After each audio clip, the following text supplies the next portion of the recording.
Good day everyone! Maraming mangyayari ngayong araw na to kaya tara, samahan nyo kami sa aming mini vlog. Pagkagising nga namin ni Tala, meron kagad kaming bisitang napaka-cute. Pero dahil birthday nga ng mami ko, umuwi muna kami sa bahay para magplano kung anong mga gagawin ngayong araw na to. Daddy, gusto ko rin magpabawas ng lips. Ilong ang dagdagan mo, hindi yung bawasan mo yung lips mo. Gusto ko din kasi tinan mo medyo maano yung lips ko. Maliit na nga, ano pang gawin ko dyan? Ano yung pader? Nauuso kasi ngayon mga pagparito ko ng mga ton. Kaya sabi ko, paano kung ako nagpabawas ng bibig? Abay, sabi ba naman na ilong daw ang padagdagan ko? Sobrang lapit nga lang pala ng bahay ng mga in-laws ko dito sa bahay namin. Napaka-convenient nga, lalo na nagliliguan pa lang kami ni Daddy. Hey! Here's Daddy Lo. Hi to the vlog! Dahil nga wala kaming time sa pagluluto, sabi namin ng sister ko ay order na lang kami ng mga bila-bilaong food sa Candelaria, Quezon. After noon, naisip ko mag-test at ginamit ko tong pang-ovulation test para malaman ko if fertile ako ngayon. Madali lang naman gamitin to, kailangan lang natin siya i-dip for 10 seconds tapos kailangan natin mag-wait ng 10 minutes para sa best result. Ito nga palang ginagamit ko is yung AccuFast. Meron siyang 20 pieces pregnancy test and 30 pieces naman ng ovulation test. Napaka-convenient na rin naman ito kasi meron na siyang kasamang urine cup. Ito na yung result ng aking ovulation test. Here's the closer look. Yung isang line ay may very light. So, ayon dito sa likod, kapag meron kang very light na linya is negative pa rin siya. Pero sabi ng mga nakikita ko sa online, possible daw na malapit na yung iyong ovulation. Nung narinig nga ni Daddy na ito, patingin-tingin na sa akin.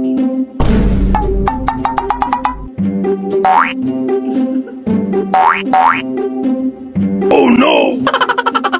Pagkagising nga ni Tala kaninang umaga, napansin ko na barado yung ilong niya. Yung pala meron na siyang sipon. Mami? Napakabilis nga kasi maya-maya lang nagkaroon na siya ng sinat. Good morning, pineapple! Kaya naman dumaan muna kami dito sa ShopRite para bumili ng mga gamot ni Tala. Tapos bumili na lang si Daddy nitong parang sunflower na maliit. Ako naglalakan. No, ay, mali. Alam mo, wala kang maano dito. Gaganyanin mo. Tapos gagawin ha. Alam ko. Kaya nga din sa ilong ko eh. Hindi. Ano, ganun mo. Ayan. Can you feel it? Can you? Oh my God. Good morning. Sobrang na-LSS talaga ako dun sa kantang yun. Araw-araw ko na kasi siyang napapakinggan sa TikTok. Oh, okay. I can kick out. Hindi na rin naman nagtagal umalis na kami kasi alam nyo ba, alas 3 na ata na to ng hapon. Actually, 11 AM talaga dapat yung check-in time namin dun sa pinagpa-reserva namin na resort. Kaso nga lang sa bagal namin mag-alt sa balutan ay sobrang late na talaga. Tapos nahuli pa kami na enforcer dahil hindi daw kami naka-seatbelt. 1,000 din yun, nakakaloka. Anyway, pinikap na namin isa-isa yung mga ihahanda namin sa birthday ni Mami. Inuna na nga namin tong assorted maki na 50 pieces dito lang sa may Kentuka. Then, sunod namin pinuntahan na yung Contis para makiihilang dito. Bait-bait nga nila dito. Nakangiti pa sila, hindi nila alam iihilang kami. Charot! Hindi. Bibili talaga kami ng cake para kay Mami. Regalo talaga kasi to ng mother-in-law ko kay Mami. Pero si Ante Mea magbabahay dahil nasa kanya ang budget. Sige, kabaran lang. Yan na.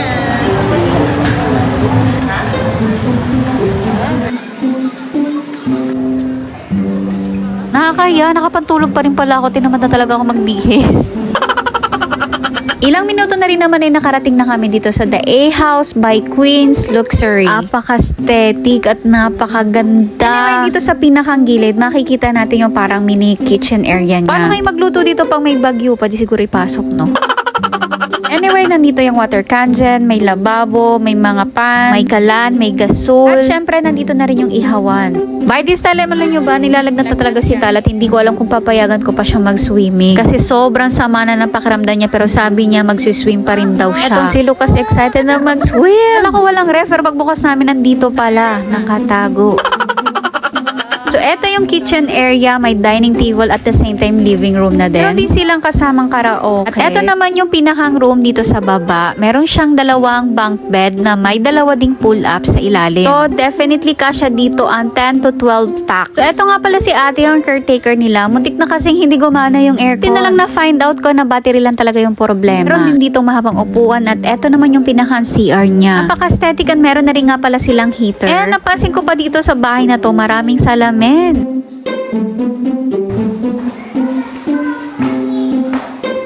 Careful na.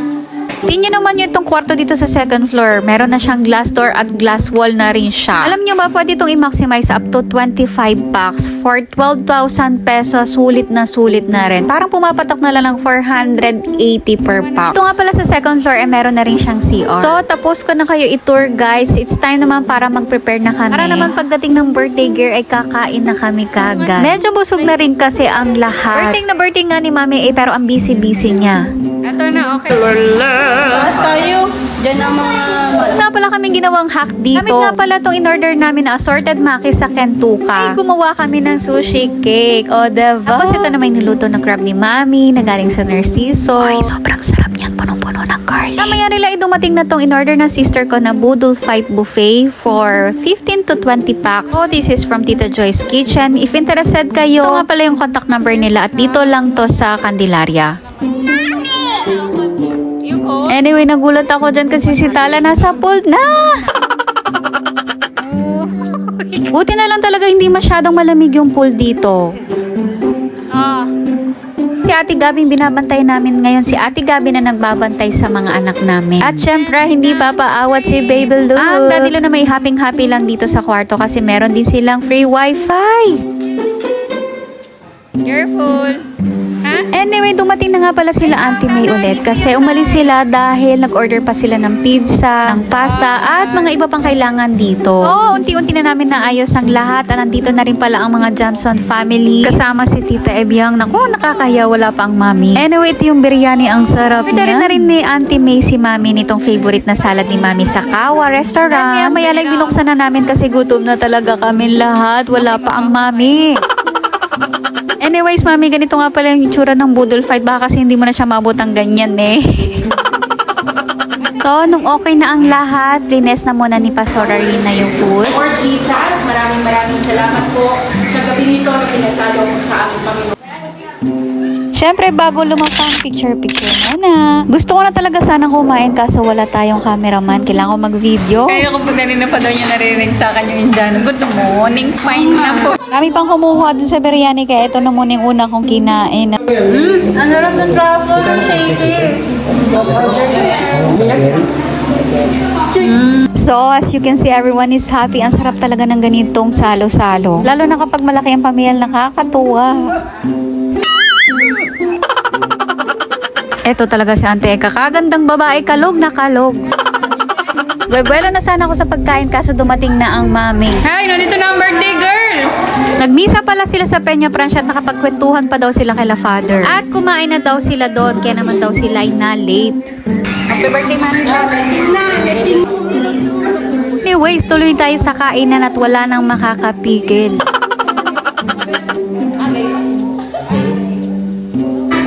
Spicy, oh.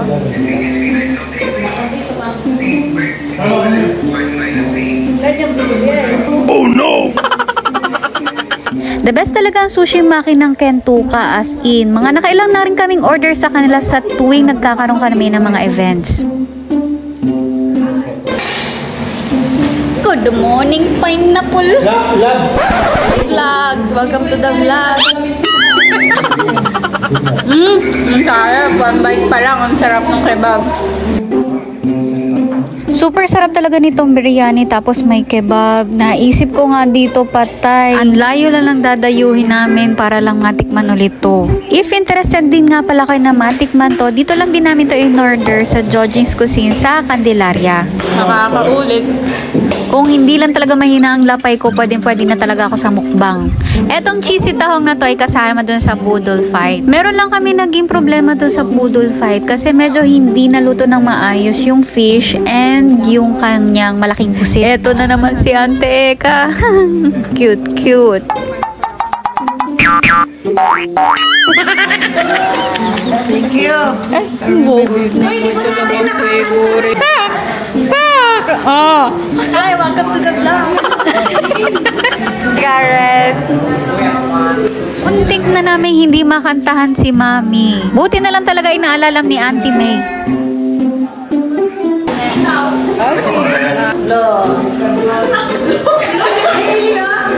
Naku, after nga mag-blow ay nauto pa namin si Daddy.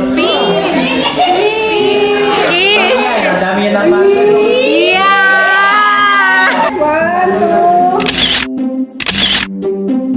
Maya-maya rin lang naman ay umalis na rin si na Tita Evia. Buti nga nakapag-stay pa sila ng matagal kahit sobrang late na to. Thank you po talaga sa Jamzone family sa inyong oras at sinamahan nyo kami sa aming konting salo-salo. It's time for swimming! Si Auntie may banong-bano doon sa maliit na cornetto ice cream. Hay nako, si Tala hanggang ngayon hindi pa rin natatapos sa pagkain.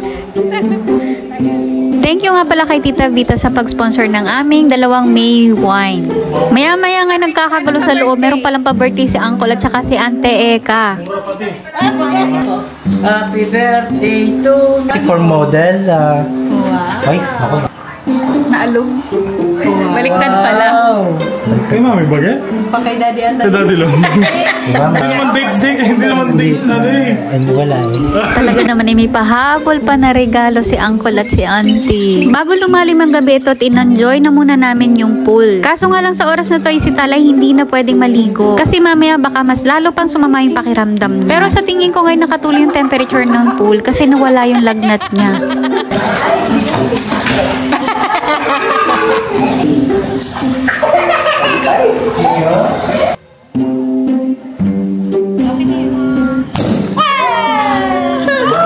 Gusto mong maligo? Parang ang sarap nila. Sina Uncle Third at sina Tatay Mod nga pala ay uuwi. Kaya naman siguradong luag kami dito ngayon. Grabe talaga to si Tala kahit antok na ayaw pa rin matulog. We're gonna sleep na, anak. Sa baba nga pala kayo matutulog nila Daddy Ken kasama sila Daddy at Mami. Then sila Auntie May naman ay sa taas kasama sila Ate Babu at Gabi. Eto nga't niyaya ko na si Daddy Ken pero itong mga to ay hanggang hating gabay naglalangoy pa. So dito kami nila Daddy natulog sa upper bed kasi sila Mami at Daddy ay tig-isa na ang kama sa baba. Para kasi hindi na sila mahirapan pag magsi-CR na sila. Yeah. So, yun lang. Thanks for watching.